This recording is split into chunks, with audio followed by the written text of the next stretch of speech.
ఒరే సాయంత్రం ప్రోగ్రామ్ ఏంటి? Night sitting. అరే బావా పబ్కి వెళ్దాం. ఓకే రాత్రి. మన డాక్టర్ లోపలికి అరే నీ పని నీకు అర్థం కావట్లేదా?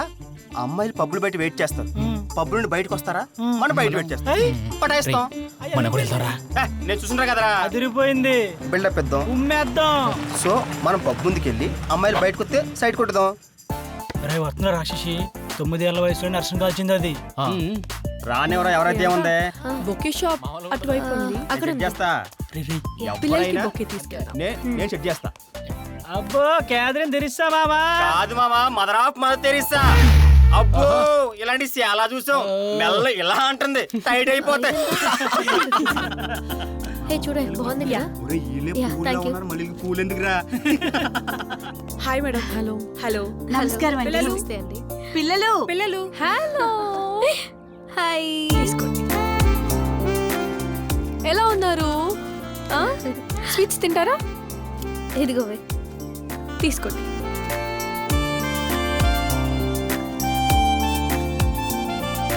మేడం మీరు ఊహ తెలిసినప్పటి నుంచి ఇలా చేస్తున్నారు. మీరెక్కడ ఉండి ఇంత దూరం వచ్చే బదులు వీళ్ళని ఇంటికి రప్పించి వీరికి కావాల్సింది ఇవ్వచ్చు కదా. సానియాజీ మీ ఐడియా బాగుంది, కానీ వీళ్ళని నా దగ్గరకు తీసుకెళ్లి వీళ్ళకి నచ్చింది నేను కొనిస్తే అది ముష్టేయడం అవుతుంది. అదే నేను వీళ్ళ దగ్గరకు వచ్చి వీళ్ళకి నచ్చింది కొనిస్తే అది మానవత్వం అనిపించుకుంటుంది. అయినా నేనేం విక్టోరియా మహారాణిని కాదు, విక్రమ్ రెడ్డి కూతుర్ని, 16 అణాల తెలుగింటి ఆడపడుచుని, అంతే.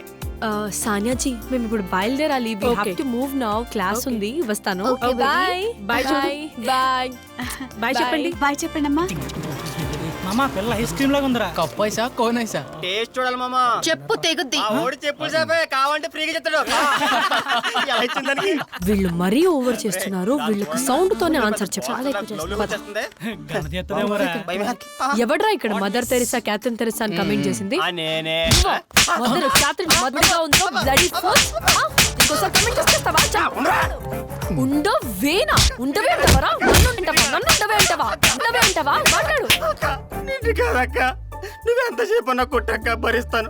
చూడక్క నా వీడియో తీసి ఫేస్బుక్ లో పోస్టులు పెట్టి పరువు తీస్తాడక్క. నువ్వు పరువు గురించి మాట్లాడుతున్నావా? చెప్పు. నువ్వే కాదు, మీలో ఎవరైనా అమ్మాయిల జోలికి వచ్చారని తెలిస్తే కోసి కారం పెట్టి పార్సల్ పంపిస్తా. పదప్రయాగ. ఓకే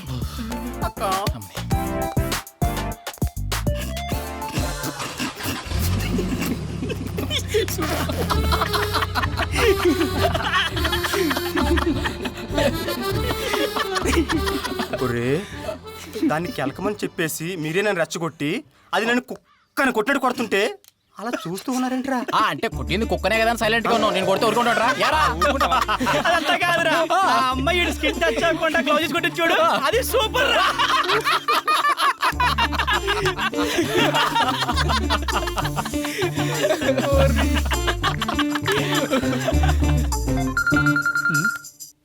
ఎవరు? అబ్బో చెప్పమామా. రేయ్ ఎక్కడున్నావురా? రేయ్ ఈ రోజు ఒక ఆడదాని చేతిలో మగాడి మానానికి అవమానం జరిగిందిరా. అక్కడ మగాడు ఎవరు ఉన్నారా? ఒరే అది కొట్టిన దెబ్బలకు నేను పంచెలు వేసుకుంటే అది ఇప్పుడే ఈ ఫౌంటైన్ కి టర్నింగ్ దాటింది. మన బ్యాచ్ నుంచి వచ్చారా? వస్తున్నారా? రేయ్ చల్ నికల్.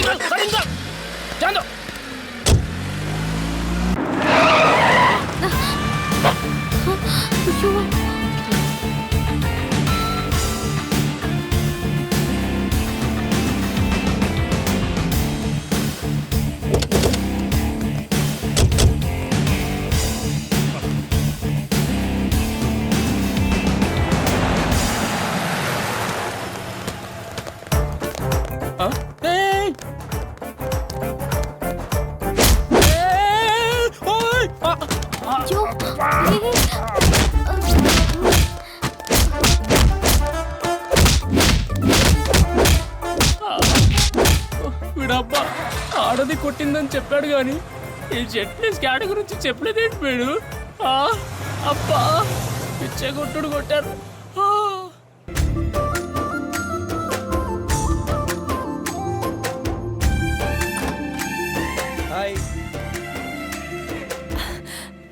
హాయ్.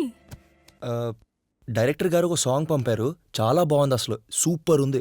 ఓ ఇది చెప్పడానికి నా వచ్చా? I love you Priyamvada. But I love my career. Priyamvada, అది ప్లీజ్ సుబ్బు, ఈ ఫోకస్ ఏంటో నీ కెరీర్ మీద పెట్టు, ఓకే?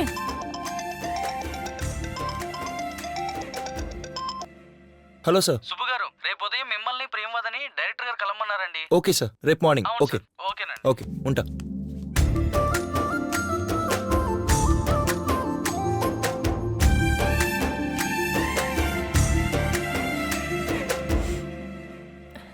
இப்போ லிப்லக்ஸின் అది ఎంత మాదిరి ఉండాలంటే మలై అదేనప్ప సినుకు నేలని తాకినట్టే అలా సముద్రంలో కలిసినట్టే. ఇంకా క్లియర్ గా చెప్పాలంటే ఐలాక్తో మొదలైన ప్రేమకు పరాకాష్ట ఇన్ ద లిప్ లాక్. పురించిదా? యా. కరెన్ కెమెరా హీరోకి జూమ్ చేయి. యాక్షన్.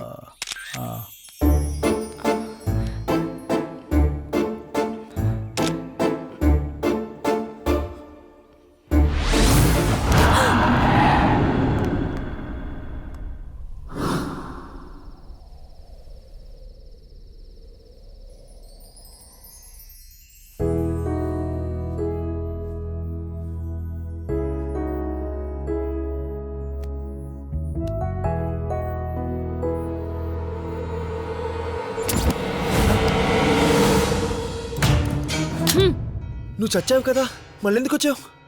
దానికే పెడతావా? నాకు పెట్టవా? ఆ? ఏంట్రా దానిలో ఉన్నది నాలో లేనిది? ఆ? అనుకువ, మ్మ్, అది ప్రియంవదలో ఉంది. I love Priyamvada. అయితే చావు. సుబ్బు, ఏమైందిరా? కలొచ్చింది. ఒరే సుబ్బు, స్వయం వదది ఓ నెగిటివ్. అది నిన్ను చచ్చినా వదిలిపెట్టదు. అందుకే నిన్ను కాటిపాప పెదరామయ్య దగ్గర తీసుకెళ్దామని డిసైడ్ అయ్యా. ఒరే సుబ్బు, కన్యకు అన్యాయం చేస్తే అది కామ పిశాచై నీ చుట్టూ తిరుగుతూ ఉంటది. కాబట్టి నా మాట విను, మాంత్రుడి దగ్గరికి వెళ్దాం పద. ఏంటండి మీరు కూడా బుద్ధి లేకుండా వాడికి లేనిపోనివని కల్పిస్తారు? నువ్వు ఉండవే. మీరుండండి, ఈ సినిమా కంప్లీట్ అయ్యేదాకా నేను ఎక్కడికి రాను. రేపు సేతులింగం నన్ను ప్రియంవదని ఆఫీస్కి రమ్మన్నాడు.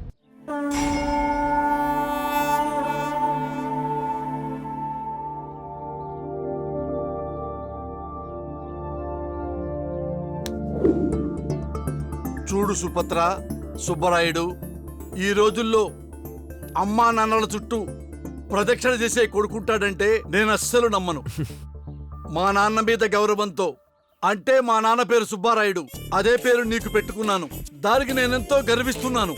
కానీ ఆందోళన కలిగించే విషయం ఏంటంటే, నాయనా, నీకున్న సినిమా పిచ్చి. మనకు సినిమాలు అచ్చిరావు. మీ తాతగారు, అంటే మా నాన్నగారు సుబ్బారాయుడు, మద్రాస్ వెళ్ళి ఎన్టీఆర్ అని, ఏఎన్ఆర్ అని, హరినాథ్ అని, కృష్ణని, శోభన్ బాబు అని తమిళనాడు మొత్తం తిరిగి తిరిగి తిరిగి తిరిగి క్యాష్ అంతా పోగొట్టుకున్నాడు. ఉన్న 5 ఎకరాలు కూడా పోగొట్టుకున్నాడు. చివరికి డబ్బా రేకుల సావిట్లో సెటిల్ అయ్యాడు. అప్పటి నుంచి మీ తాతగారిని, అంటే మా నాన్నగారిని ఒరే డబ్బా రేకుల సుబ్బారాయుడు అని పిలిచేవాళ్ళయ్యా. ఎంత షేమ్ థింగు. అలాంటి పరిస్థితుల్లో మా అమ్మ రాజ్యం ఎలాగోలాగో పాలు పెరుగు అమ్మి నన్ను బీకాం వరకు చదివించబట్టి మేము నిలదొక్కగలిగాం. నేను చెప్పొచ్చేదేంటంటే, నీ జీవితం కూడా మా నాన్న జీవితం లాగా అవకూడదని నాన్న.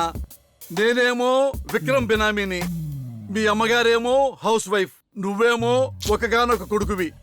నానా, నా మాట వినరా? సినిమా హీరో కావాలంటే చాలా డబ్బులు కావాలి. పైగా మన ఫ్యామిలీస్ కి సెట్ అవ్వదు కూడా. అసలే మీ నాన్న ఇన్కమ్ గ్యారంటీ లేని బినామీ. అరే, నువ్వెన్ని వేషాలైనా వెయ్యి, కానీ డబ్బా రేకుల సుబ్బారాయుడు అని ట్యాగ్ మాత్రం తగిలించుకోకు నాయనా. హలో, నాన్న ఫోన్ వచ్చింది, ఒకసారి అర్జెంటుగా వెళ్ళాలి. హాయ్. హాయ్. ఏదో మ్యాచ్ వచ్చిందంటే కదా. పెళ్లి సంగతి ఏంటో గాని డాడ్ అయితే ఒకటి బాగా ఫిక్స్ అయ్యారు. ఓ, మనం డిసిషన్ తీసుకున్నావా? ఫోటోలు తిరిగేయడమే పనిలో పెట్టుకున్నా. అదేంటే తప్పు కదా. చూద్దాం, రోజా, నెల, సంవత్సరమా. నీకు నచ్చాలంటే హై స్టాండర్డ్స్ ఉండాలేమో. ఓ, హై స్టాండర్డ్స్ అంటే గుర్తొచ్చింది. నిన్న నేను ఒక అతనికి ప్రపోజ్ చేశాను, అతను రిజెక్ట్ చేశాడు. నేను అతన్ని 2 వీక్స్ నుంచి ఫాలో అవుతున్నాను. Hi, I'm Prayaga Martin. I been following you since 2 weeks. Hi, I'm Subbu. నేను మిమ్మల్ని 2 సెకండ్స్ కూడా చూడలేదు. నేను నిన్ను ప్రేమిస్తున్నాను. వాట్? నేను మిమ్మల్ని ప్రేమించట్లేదు. పైకి చూసి నా కళ్ళలో కళ్ళు పెట్టి చెప్పు. పైకి చూసినా కిందికి చూసినా నా ఒపీనియన్ మారదు. Sorry. But I want to marry you. నేను పెళ్లి చేసుకోవాలనుకుంటున్నా, కానీ నాకు నచ్చిన అమ్మాయిని. హీరోయిన్ లా ఉండాలా? పని మనిషిలా ఉండాలి, రిచ్గా. I'm rich kid two. నేను పూర్ ఫెలోని. నేను సెలబ్రిటీని. హే, చెప్తే అర్థం అవదా? నేను బినామీ కొడుకుని. హే, విషయం సూటిగా చెప్పు.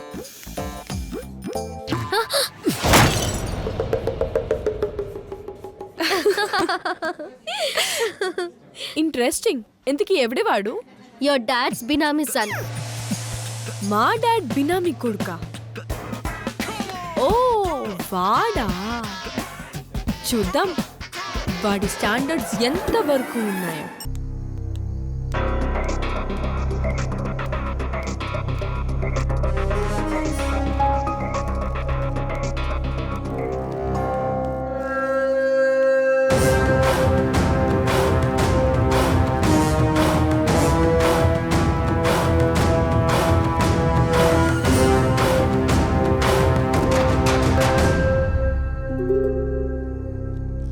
ఏరా, ఇన్నాళ్ళేమయ్యావు?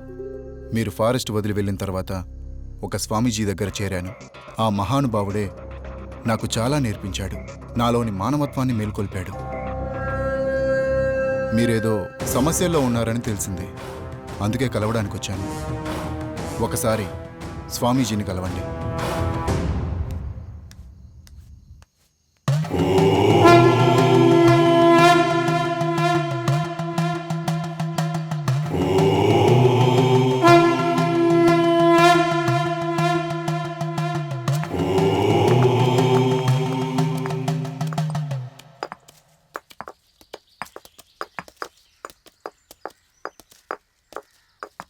నమస్కారం స్వామీజీ.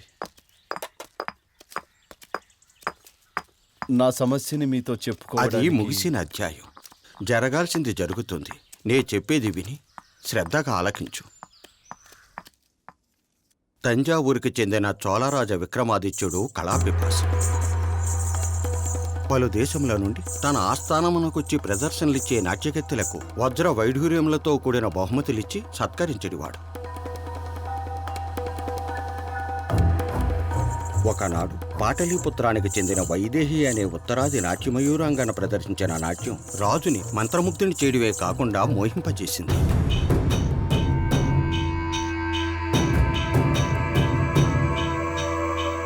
విక్రమాదిత్యుడు వైదేహిని ఒప్పించి రహస్య వివాహం ఆచరించి తన రాజ్యమునకు వెలుపల ఒక రహస్య ప్రదేశములో ఉంచాడు.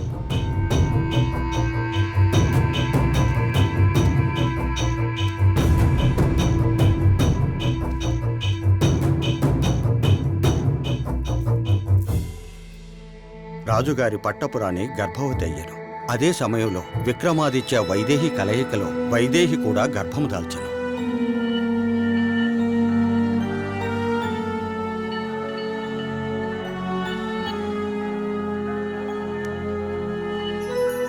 గతంలో వైదేహికి అరవిందుడనే బోయతో స్నేహం ఉండేడిదని, అలాగే వాడు వైదేహి ఉండే రహస్య ప్రదేశంలో పదే పదే సంచరిస్తున్నాడని ప్రధాన అనుచరుడు రాజుగారికి చెప్పాను.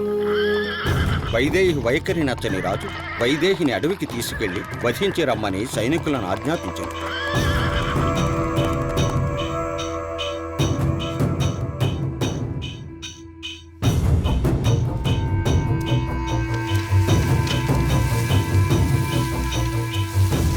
నెలలు నిండిన రాజుగారి భార్య వైశాలి పండంటి బిడ్డను ప్రసవించి తాను మరణించెను.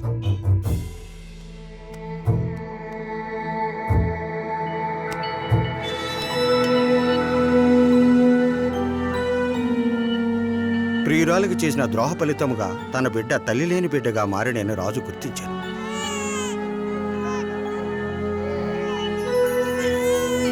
పశ్చాత్తాపంతో చింతాక్రాంతుడయ్యాను. 25 ఏళ్లు గడిచినవి. విక్రమాదిత్యుడి పట్టపు రాణి వైశాలి కూతురు స్వయంవదను పొరుగు దేశపు యువరాజైన ఆదిత్యవర్ధనుడికిచ్చి వివాహం చేయదలచెను.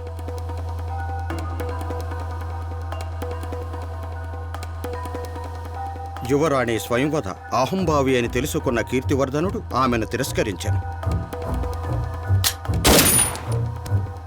స్వయంవద మనస్తాపము చెంది ఆత్మహత్యా ప్రయత్నం చేసింది.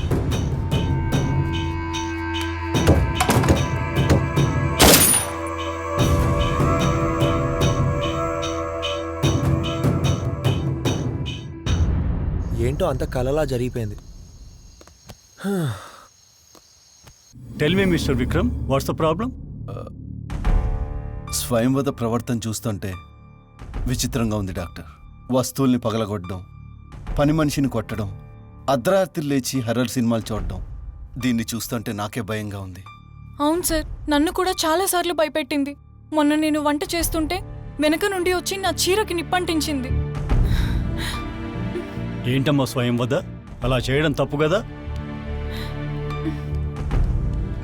ప్రెగ్నెంట్గా ఉన్నప్పుడు ఆ తల్లి ఒత్తిడికి లోనైతే, టార్చర్కి గురైతే, ఆ తల్లి పడే మానసిక వేదన తాలూకు ప్రభావం కడుపులో పెరుగుతున్న ఆ బిడ్డ మీద పడుతుంది.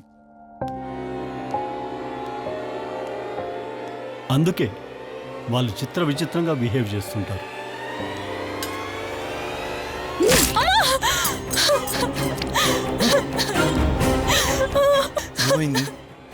సార్, నా వల్ల కాదు సార్.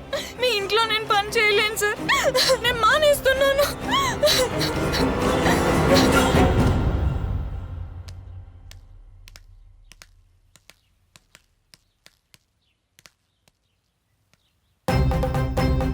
నువ్వు ఏ జన్మలోనో పాపం చేశావు. కాదు, ఈ జన్మలోనే పాపం చేశావు. అందుకే నీ కూతురు అలా వింతగా ప్రవర్తిస్తోంది.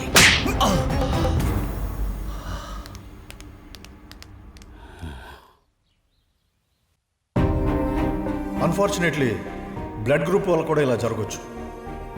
స్వయంవద blood group O negative. It's a rare group of blood. ఈ గ్రూప్ కలిగిన వాళ్ళు ప్రపంచంలో 6.6% ఉన్నారు. ప్రెగ్నెంట్గా ఉన్నప్పుడు ఆ తల్లి ఒత్తిడికి లోనైతే, టార్చర్కి గురైతే, ఆ తల్లి పడే మానసిక వేదన తాలూకు ప్రభావం కడుపులో పెరుగుతున్న ఆ బిడ్డ మీద పడుతుంది. నువ్వు ఏ జన్మలోనో పాపం చేశావు. అందుకే నీ కూతురు అలా వింతగా ప్రవర్తిస్తోంది.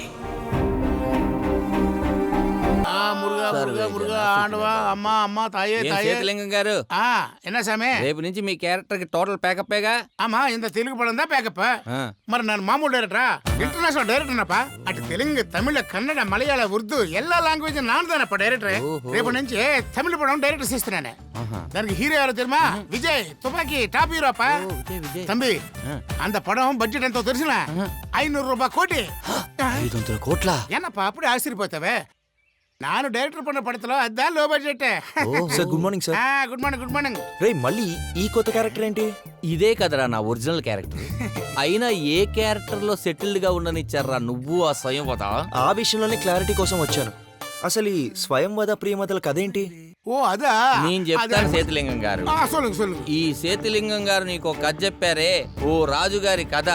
ఆ కథే స్వయంవద ప్రియవదల తండ్రి విక్రమ్ రెడ్డి కథ. అవునా?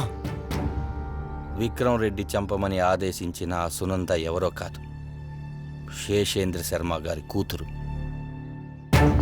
శేషేంద్ర శర్మనా? ఆయన ఎవరు? ఏ స్వామీజీ అయితే నిన్ను హీరోని చేశారో ఆయనే శేషేంద్ర శర్మ. అదృష్టం కొద్దీ ఆ సునంద బతికి బయటపడి ఓ బిడ్డకు జన్మనిచ్చి ఆ బిడ్డని స్వామీజీ చేతిలో పెట్టింది.